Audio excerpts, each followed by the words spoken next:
à la fin de ce mois de janvier, les 27, 28 et 29 pour être précis, Djibouti va accueillir un important événement. Il s'agit du 3e sommet mondial de l'éducation équilibrée et inclusive. Les 2 dernières rencontres ont eu lieu à Genève et à Mexico. Un sommet co-organisé par notre pays et Education Relief Foundation. Plusieurs invités de marque, dont des chefs d'État et des gouvernements, sont donc attendus à Djibouti pour participer à ces sommets. Mesdames et messieurs, bonsoir et bienvenue dans ce nouveau numéro de complément d'infos pour parler justement des préparatifs en cours, des invités, des thèmes qui seront abordés au cours de ces sommets. Nous recevons Mme Saredo Ishaq Omar, qui est donc directrice du centre d'incubation des micro-entreprises et également membre de la commission communication pour le forum. Et également l'inspecteur Abdulkader Daher Aden, qui est membre de la commission protocole. Merci à tous les deux d'avoir donc accepté notre invitation. On le disait donc, c'est un événement très important, mais parler d'un événement renvoie toujours à la jeunesse, comme on le disait tout à l'heure. Parlez-nous justement à M. Abdulkader de la genèse de ces projets, mais il y a aussi la question du choix qui est également soulevée. Nous allons poser la question aux dirigeants de Education Relief Foundation, au Cheikh Mansour Ben Moussallem, le dirigeant donc de cette fondation, avant même que le sommet n'ait lieu. Mais dites-nous déjà la genèse du projet, les choix pourquoi les choix justement de Djibouti, et enfin ce que ça représente pour notre pays. C'est 3 questions vous sont posées. Tout à fait. Alors, merci d'abord Abdelrahman pour cette invitation. Je crois que c'est vrai qu'il est très important de restituer la genèse et pourquoi le choix de notre pays et l'importance de ce sommet. Alors comme vous l'avez dit Abdelrahman, effectivement, le président de Education Relief Foundation a proposé ce concept aux Nations Unies en Suisse en 2017. Donc le premier sommet a eu lieu là-bas au sein des Nations Unies. Pourquoi ? Parce qu'il a exposé avec de grands chercheurs à cette occasion qu'il voulait arrimer son nouveau concept d'éducation équilibrée à l'objectif de développement numéro 4 qui est fixé, qui sera donc en 2030, à cet objectif. Donc pour l'éducation nationale, c'est l'objectif de développement numéro 4 qui est l'éducation inclusive et équitable.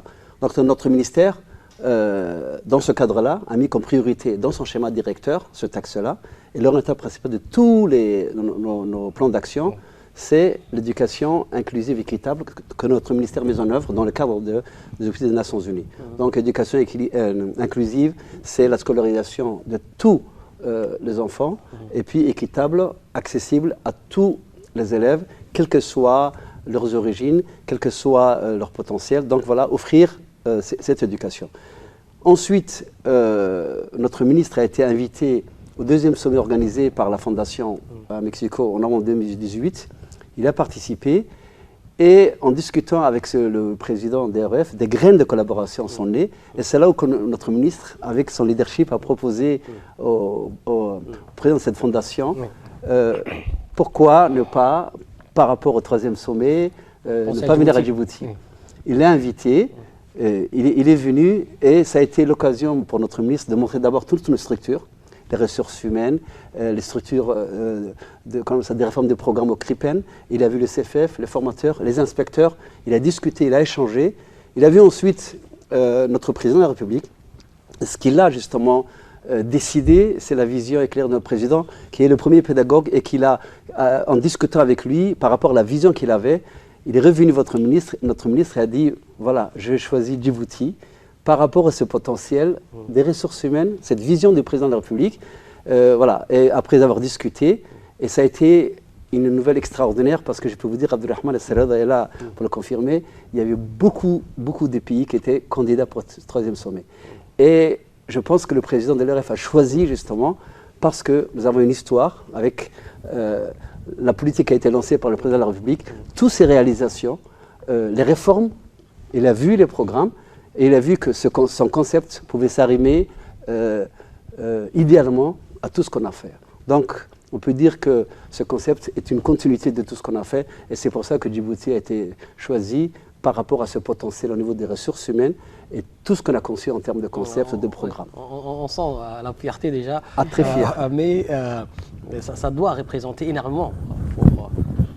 Tout à fait, mais quand le président et le ministre se sont engagés, ils savaient qu'ils avaient autour dans ce pays le potentiel et les ressources en termes de chercheurs, de cadres, puisqu'on savait que le sommet supposait que tous les chercheurs du monde entier des pays du Sud allaient pendant 3 jours réfléchir sur ce concept. Et Djibouti a été choisi, et c'est vraiment un grand honneur, une fierté, notre ministre et notre président de la République qui ont permis à ce que ce sommet ait lieu dans notre pays. C'est vraiment une fierté pour tous les cadres du ministère de l'Éducation nationale. D'accord. Vous l'avez expliqué très rapidement, hein, le concept d'éducation équilibrée et inclusive, mais avec vous, Seredo, un concept qu'on a parfois l'impression que ça reste très abstrait. Qu'est-ce que ça signifie concrètement?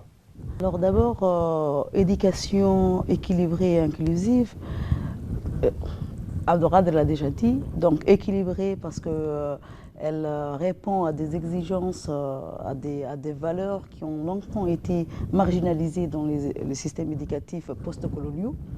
Donc inclusive parce qu'elle inclut tout le monde, hein. Donc tous les enfants sans exception, tous les enfants par exemple handicapés, les enfants à besoins spéciaux, etc.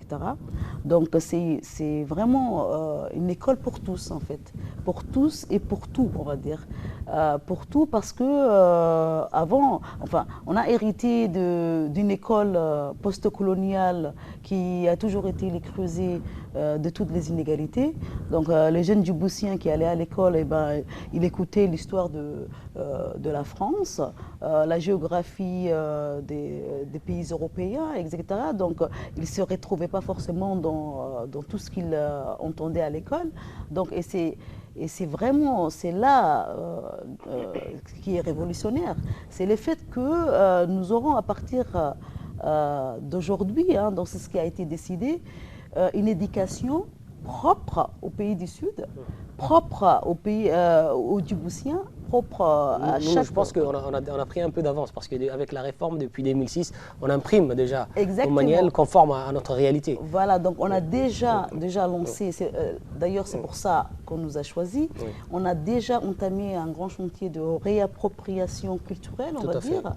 Et comme on était déjà lancé sur ça, donc le président de la Fondation a trouvé pertinent que ce soit notre pays, soit le début de ce nouveau souffle, hein, donc, parce que c'est un véritable souffle des pays du Sud, et qu'ils deviennent les points de départ, les points focaux de cette éducation qui est à juste titre révolutionnaire. D'accord. Nous reviendrons justement sur les autres points, bon, on va dire entre guillemets pédagogiques. Hein. Parlons déjà des préparatifs. Un tel sommet doit nécessiter une mobilisation assez importante, aussi bien sur le plan des ressources humaines que financières. Voilà, tout à fait. Abdelrahman, comme vous le savez, quand on organise un sommet, cette organisation n'est pas le fait que de Melfap, même si le ministère de l'Éducation nationale est avec sa tête, M. Moustapha Mohamed Mahamoud, son Excellence, le ministre de l'Éducation nationale, sont mobilisés autour du ministère, plein de ministères, par rapport à l'organisation. La jeunesse et sport, que dirais-je, le ministère du budget bien sûr, le ministère de la santé, et un comité d'organisation a été monté, présidé par notre ministre de l'Éducation nationale, comité national d'organisation. Ce comité national d'organisation est composé d'un comité ad hoc, et c'est ça la nouveauté. Un comité ad hoc et après des commissions. Pourquoi le comité ad hoc? Parce que ce comité ad hoc, présidé par notre secrétaire général, M. Mohamed Abdellah Mahyoub, et dont le premier vice-président est M. Issa Kamil, ce comité ad hoc a pour objectif de coordonner les commissions, que je vais vous citer. La première, évidemment, c'est notre commission, parce que c'est le protocole, c'est l'entrée des délégations, c'est la commission protocole, accueil, transport, hébergement, la commission dans le suivant, donc qui va s'occuper de ces 3 volets, c'est-à-dire l'accueil, le transport et l'hébergement de toutes les délégations. Ensuite, une commission très importante qui est au cœur de l'organisation du forum, des intelligences comme on dit, et le ministre a tenu à ce que cette conférence, cette commission soit faite, c'est la commission conférence et réunion qui va travailler main dans la main avec l'ERF sur l'organisation du forum. C'est que ça veut dire que Djibouti, donc notre ministère, et tous les cadres des autres ministères sont partie prenante de l'organisation au niveau du forum. Ensuite, très importante, une commission matérielle, logistique et finance, évidemment, qui va s'occuper des besoins de toutes les commissions, mais de tous les sommets aussi, qui est la commission qui va gérer, évidemment, vous savez, le budget, c'est très important. La commission santé, très important, puisque cette commission va installer une antenne à l'aéroport, à Kempinski, dans tous les sites d'hébergement, et surtout, il y aura, qu'on appelle ça un QG de santé opérationnelle pendant tous les sommets pour la prise en charge de toutes les délégations. C'est très important parce que notre pays a mis les moyens en termes de prise en charge de la couverture sanitaire. Pour ce qui est de l'animation de la culture, très important. En marge du sommet, il y aura des événements sur lesquels Sareda va revenir en détail, mais cette commission animation et culture est chargée d'organiser le gala des chefs d'État, le dîner gala et surtout la soirée dansante. Donc à cette occasion, nous montrerons notre culture en termes de chant, de danse, mais en marge de ça, Sareda va revenir dessus, mais il y aura aussi une exposition des stands de notre culture. Donc toutes ces commissions sont d'arrache-pied depuis 2 mois, travaillent au Palais du Peuple, dont le QG a été installé, et travaillent aussi aux affaires étrangères par rapport à la commission de protocole. Et quelques chiffres clairs, Abdelrahman, quand même c'est important de situer par rapport à l'organisation, et que notre pays vraiment, a mis vraiment les grands moyens pour accueillir près de 60 délégations, 26 ministres, il y aura 36 pays. Et en plus de cela, ce sont les membres du gouvernement, il y aura les organisations internationales comme l'UNESCO, l'UNESCO, il y aura des universitaires, il y aura des individus, et surtout pour finir, je sais que vous allez sourire, je pense que toutes les intelligences du monde entier seront là pendant 3 jours, des universitaires, des docteurs, pour se pencher sur ce concept. Donc voilà, la fierté réaffirmée, vous comprenez pourquoi on s'investit, parce que c'est un événement historique pour Djibouti. D'accord, je voudrais qu'on revienne plus précisément sur l'aspect accueil en général et ce que ça implique. Est-ce que vraiment à ces nouveaux, il y a des avancées? Alors, on pense plus précisément aux hôtels, hein, parce qu'on sait qu'il n'y en a pas beaucoup à Djibouti, et cette question, à chaque fois qu'il y a des grandes conférences, c'est une question qui revient, on va dire, assez souvent. Vous me permettrez une réserve. Je pense que depuis quand même 20 ans, en termes d'infrastructure hôtelière, vraiment nous sommes à la hauteur des grands pays. Et rien que l'hôtel Kempinski absorbe 80% des délégués, c'est pour vous dire. Tout le reste, c'est-à-dire les journalistes et les autres délégations seront bien sûr logés dans les autres hôtels comme le Sheraton. Mais je peux vous dire que la conférence aura lieu bien sûr à Kempinski, mais tous nos hôtels ont le standing pour pouvoir accueillir, qu'on appelle ça, tous les sommets. Et au stade où je vous parle, je peux vous dire que les sites d'hébergement sont prêts et que les affaires hôtelières ont vraiment répondu qu'on appelle ça, aux besoins du sommet. Et nous sommes très fiers parce que quelque part, c'est aussi un développement économique dont le président est à l'origine, quelque part, il faut quand même le dire, après 20 ans. Voilà. Alors, vous parliez d'une soixantaine de délégations. Et on parle de confirmation, des 60. Confirmation, parmi les 100 délégations, je vous dis. Normalement, vous attendez combien? Il y a 200 personnes qui seront là. Ce n'est pas la quantité, c'est la qualité intellectuelle qui sera là. C'est ça qui nous plaît. Et je vous donne quelques exemples. Un docteur cubain, un chercheur équatorien, un chercheur qu'on appelle ça de l'Arabie Saoudite, un chercheur des Golfe, quelqu'un qui vient de l'Asie, le Sri Lanka. La fierté, c'est que vont se croiser pendant 3 jours toutes les intelligences des pays du Sud. Et c'est ça. Et notre président est à la tête de ça, pour que les pays du Sud se prennent en charge en termes. Vous savez, on a eu nos indépendances, on est en train de fêter des pays africains. Mais là, je pense qu'on va se déconnecter intellectuellement des pays du Nord sur le plan du concept de l'éducation.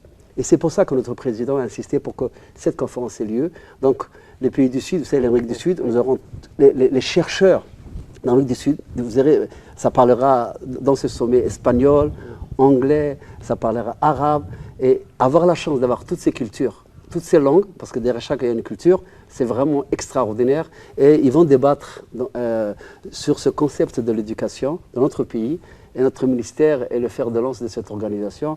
Donc c'est pour ça que vous imaginez les expériences qui vont se croiser entre tous ces chercheurs, qui vont rencontrer nos experts et chercheurs djiboutiens. Je vous assure qu'au bout de 3 jours, nous serons, je veux dire, avec cet intérêt qui vont se croiser, nous allons repartir, comme disait, avec un nouvel élan, pas seulement pour Djibouti, pas seulement pour l'Afrique, mais pour les pays du Sud par rapport aux pays du Nord. Et c'est l'objectif de ce concept, se détacher de ces concepts par rapport aux pays du Nord dont on partage d'ailleurs les technologies, et je pense que ça c'est très important, des mutations qui nous amènent. Mais qu'on garde le sol, notre sol culturel, notre patrimoine culturel est important au niveau de notre éducation. Et c'est le défi de ce sommet du président de l'ERF, évidemment Djibouti, qui est à la pointe en Afrique, quelque part on peut le dire. Ça c'est pour le plus ancien qui se rappelle des pays non alignés à l'époque, c'est vrai effectivement. Et c'est pour ça qu'il y a beaucoup de pays d'Amérique du Sud qui étaient le fer de lance de ce non-alignement. Donc c'est pour ça que ces intelligences qui viennent des pays du Sud, de l'Asie, de l'Afrique. Voilà. Et c'est la première fois historiquement, après Mexico, où il y avait juste le concept qui était fait, qu'à Djibouti, on va vraiment rentrer dans le concret de ce que c'est qu'une éducation équilibrée adaptée à nos cultures. Vous connaissez les cultures Inca, Aztèques et tout ça. Vraiment, on a l'université de Tombouctou en Afrique, l'Asie, il y a la culture japonaise. Je veux dire, vraiment partager pour dire qu'on existait quelque part en termes de civilisation avant que le Nord arrive. C'est ça que ça veut dire. Vous parliez justement des cultures, d'expériences, des patrimoines.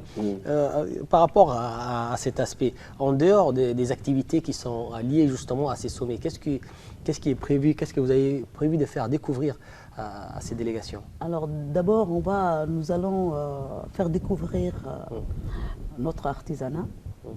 On a tendance beaucoup à l'oublier, nous avons un très beau pays, donc ce sera l'occasion aussi de faire visiter notre pays, donc le nord du pays, etc.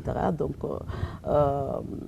nous aurons également les danses traditionnelles qu'on va animer et tout, et un contact humain en fait, un contact humain avec permet de s'imprégner. Très important. Très important. Ah, très important. Justement. D'accord. On les disait donc pour parler un peu, on va dire, du fond de ce sommet très rapidement, même si là on est sur l'aspect un peu anticipation. On est encore à quelques semaines, on va dire. Mais déjà l'objectif de ce sommet est de mettre en place, on le disait, une sorte de plateforme d'échange d'expériences à Sud-Sud. Oui, donc en fait, ils sont en train de créer, de faire un travail au bout duquel il y aura une déclaration. Et on va appeler cette déclaration la déclaration de Djibouti. Donc tous ces pays-là vont se mettre d'accord sur les contenus les contenus, les apprentissages qu'il faut prodiguer jusqu'à la période 2030. Donc, d'ailleurs, c'est la raison pour laquelle nous avons BI 2030. Donc, en 2030, il y aura une évaluation sur 10 ans. Donc, c'est un projet pilote. Et c'est Djibouti, c'est notre pays qui a été choisi pour le lancement de ce projet pilote. Donc, et c'est très important parce que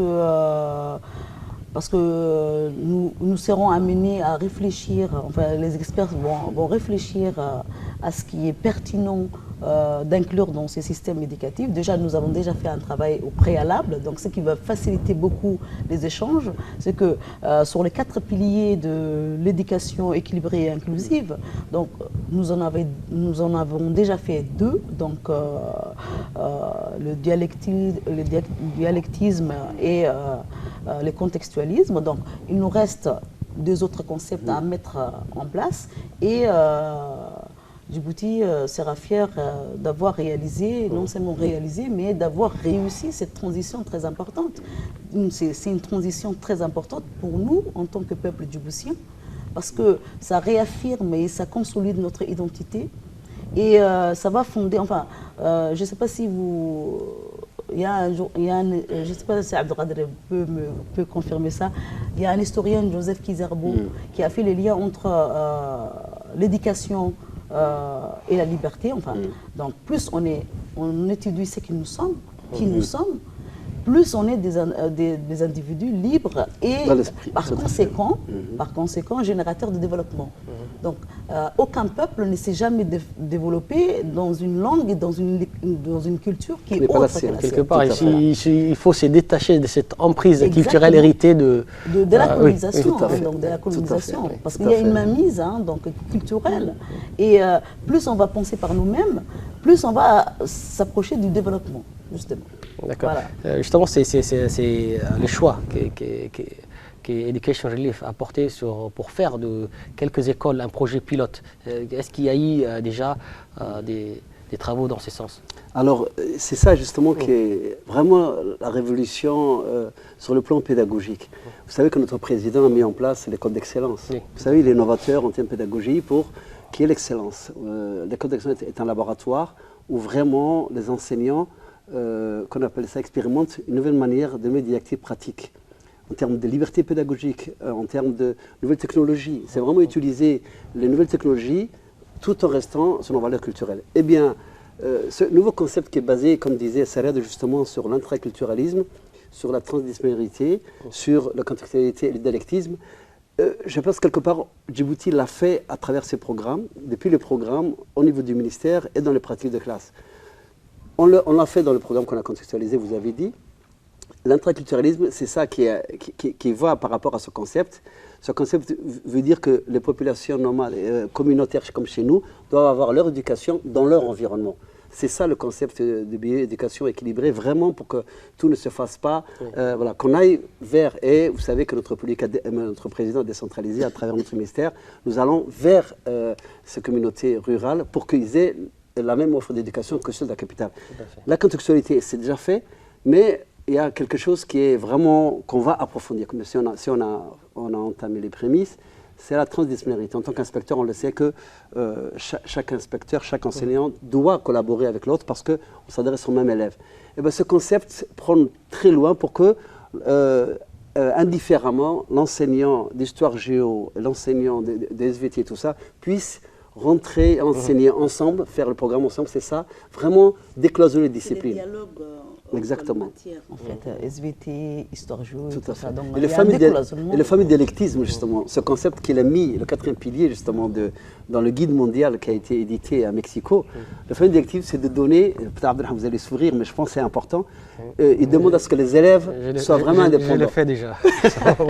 Les élèves soient indépendants, libres. Il faut que le maître ne soit plus le détenteur du savoir, qu'il amène et qu'il donne des registres. Il faut qu'ils viennent, exactement, créer les intelligences. C'est ce qui se fait à l'école d'excellence, on est en train d'expérimenter. Comme je vous l'ai dit, il y a des choses que nous avons fait, le biais est arrivé à point nommé, mais c'est vraiment que l'enseignant, c'est ce qu'on appelle être proactif, avoir des apprenants proactifs qui sont indépendants sur le plan intellectuel, qui puissent se prendre en charge. Et ça va dans l'indépendance des esprits. Si tu mets des apprenants, c'est un futur citoyen indépendant qui se prend en charge. Donc, le quatrième pilier sur le dialectisme, et derrière ça, il y a ce côté avoir des apprenants proactifs, indépendants, autonomes, créatifs, qui puissent se prendre en charge et faire participer au développement de leur pays. Donc vraiment, c'est un concept qui revient à ce qu'on en fait depuis longtemps avec notre président, mais quelque part, ça sert à formaliser à travers une déclaration, comme a dit Salado, signée. Et voilà, je voulais finir par la série sur le gâteau, même si je ne dois pas dévoiler quand même. Nous sommes le premier pays où la Fondation a choisi d'expérimenter ce concept dans nos établissements scolaires. Sans vous donner les détails, M. Abdelrahman, en tant qu'inspecteur, moi je suis fier, et ce sont les inspecteurs qui se sont mis à la tâche avec le ministère, c'est que 6 établissements ont été identifiés, donc à peu près 1000 élèves, de la capitale et de Balbala, de toutes les communes, comme projet pilote de 8e année. De 8e année. Uniquement 8e année. 8e année, hein, puisque c'est un projet pilote expérimental pour expérimenter ce concept. Donc, les programmes ont été rédigés pour vous dire comment les cadres et les compétences sont là. Les programmes ont été rédigés avec les inspecteurs, les conseillers pédagogiques, les enseignants ont été formés. Je vous donne vraiment un scoop, formés. Et ils seront appliqués dans le cadre de 8e année pendant 6 mois. Et voilà, je vous annonce comme ça, les élèves djiboutiens seront les premiers en Afrique et dans le monde, dans le pays du Sud, à appliquer ce concept. Il y a un délai déjà pour 6 mois. Dans 6 mois, on va apprendre à partir de janvier, puisque... Janvier même, d'accord. Ah oui, donc ça a été rédigé et c'est ça la mise en œuvre. Et au bout de 6 mois, ça sera généralisé non seulement dans les établissements scolaires, bien sûr à Djibouti, et la fierté c'est ça, c'est que cette expérience sera prise, le document qui en sortira sera diffusé par l'ERF pour le diffuser dans les autres pays africains pour qu'ils puissent aussi le généraliser. Et c'est ça la fierté. Donc il y a un défi. Les élèves seront les premiers en fait à recevoir ces dédications. Tout à fait. Alors il y a eu un défi politique relevé par notre président. L'enjeu a été mis en place par le leadership de notre ministre je peux dire que l'impact sur le terrain a été fait par le cadre de l'éducation nationale. D'accord, c'est une fierté que Djibouti donc, soit le premier pays à être choisi pour ces projets pilotes. Donc, par conséquent, j'allais dire, on doit être aussi les premiers à sentir l'impact sur la qualité de l'éducation. Comment ça se passe ça se passera plutôt à ce niveau? Exactement. Donc, on pense, on mise sur le succès, mais bon, on attendra après 10 ans hein, pour faire les évaluations, Inch'Allah. On doit quand même espérer au niveau du ministère qu'il y ait une certaine amélioration de cette question qui revient, de qualité qui revient toujours. Alors, parce que ces assises, on les disait, pardon, mais ça sera bon, à l'intelligence, c'est vous qui les disiez justement, un peu de beaucoup de pays du Sud. En ces termes, on doit quand même s'attendre à ce que ça ait un certain nombre d'impacts sur la qualité. Tout à fait. Après le colloque donc, en 2016 qui a eu lieu sur la qualité des apprentissages, où le ministre a voulu faire une pause et a réinterrogé comme mes deux collègues, Mme Mouna et Ayane, ont exposé lors d'une émission précédente, Complément d'info, c'est après cet état, il y a une réforme qui est actuellement en cours pour revoir le curriculum, ils l'ont fait. Et je peux vous dire que ce concept, en fait, ne fait que prolonger et vraiment s'imbrique idéalement par rapport à ce qu'on est en train de faire. C'est pour ça que le choix a été fait par l'UREF par rapport à ça, parce qu'ils ont vu la réforme des programmes qu'on a fait. Et l'objectif, c'est au niveau des programmes. Et donc, la qualité, bien sûr, c'est fait depuis 3 ans, depuis le colloque, donc au niveau des révisions de curricula sur le terrain, la formation des enseignants. Et ce concept n'a pas perturbé du tout Djibouti parce que l'environnement était là en termes de ressources humaines, d'enseignants, les programmes étaient de qualité et les inspecteurs, évidemment, avec l'inspection générale qui met en œuvre, est structuré avec les gens compétents. C'est pour ça que, comment on appelle ça, ça s'est fait naturellement, imbriqué, puisque ce projet pilote est fait dans nos établissements et ça n'a pas créé de heurts chez les enseignants. C'est comme dans la continuité de ce qu'ils faisaient, puisque nos programmes étaient dans la continuité de ce nouveau concept, déjà depuis le colloque de 2016. Très bien.